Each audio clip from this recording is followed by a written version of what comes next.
Telangana CM Revanth రెడ్డితో కుమ్మక్కై చంద్రబాబు సీమకు ద్రోహం చేయడం దారుణమన్నారు. అనంత వెంకట్రామరెడ్డి పేర్కొన్నారు. ఇక చంద్రబాబు నిర్వాకం వల్ల రాయలసీమలో సాగు తాగునీటి కష్టాలు తప్పవని ఆయన ఆందోళన వ్యక్తం చేశారు. చంద్రబాబు వైఖరికి నిరసనగా వైఎస్ఆర్సీపీ పోరాడుతుందని అన్నారు. ఈ నెల 5వ తేదీన చెలో పోతిరెడ్డిపాడు కార్యక్రమాన్ని విజయవంతం చేయాలని ఆయన పిలుపునిస్తూ పోస్టర్లు విడుదల చేశారు.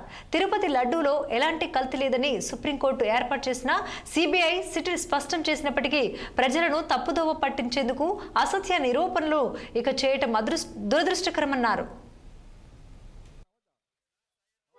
కరూరు జిల్లాలైన రాయలసీమ జిల్లాలో కూడా తాగునీరు సాగునీరు అందించాలని చెప్పేసి ఆ రోజు రాజశేఖర రెడ్డి గారు ముఖ్యంగా రాయలసీమ చెందిన ప్రాజెక్టుల్ని అందరి నీవా కావచ్చు, అలాగే పోతిరెడ్డి హెడ్ రెగ్యులేటర్ దాదాపుగా 3 జిల్లాలకు కూడా కర్నూలు, కడప, చిత్తూరు జిల్లాలకు కూడా ఎంతో ఉపయోగకరమైన ప్రాజెక్ట్ అయినటువంటి పోతిరెడ్డి హెడ్ రెగ్యులేటర్ని 10,000 క్యూసెక్ నుంచి 44,000 క్యూసెక్లు కూడా పెంచాడు.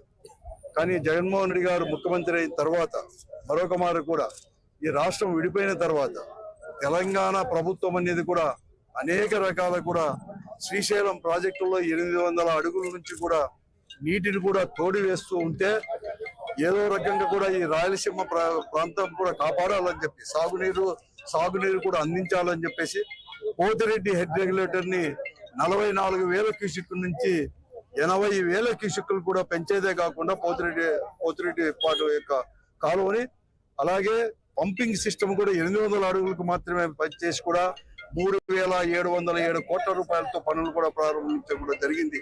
2020లో సుమారుగా కొన్ని వందల కోట్ల రూపాయలు ఖర్చు పెట్టిన తర్వాత ఎన్జీటీ వారి యొక్క అబ్జెక్షన్ తో తాత్కాలికంగా పనులు ఆగినా కూడా తిరిగి చంద్రబాబు నాయుడు గారి నాయకత్వంలో కూటమి ప్రభుత్వం ఏర్పడిన తర్వాత 2024లో దానికి రాయలసీమ ప్రాజెక్టుకు శాశ్వతంగా కూడా సమాధి కూడా కట్టడం జరిగింది.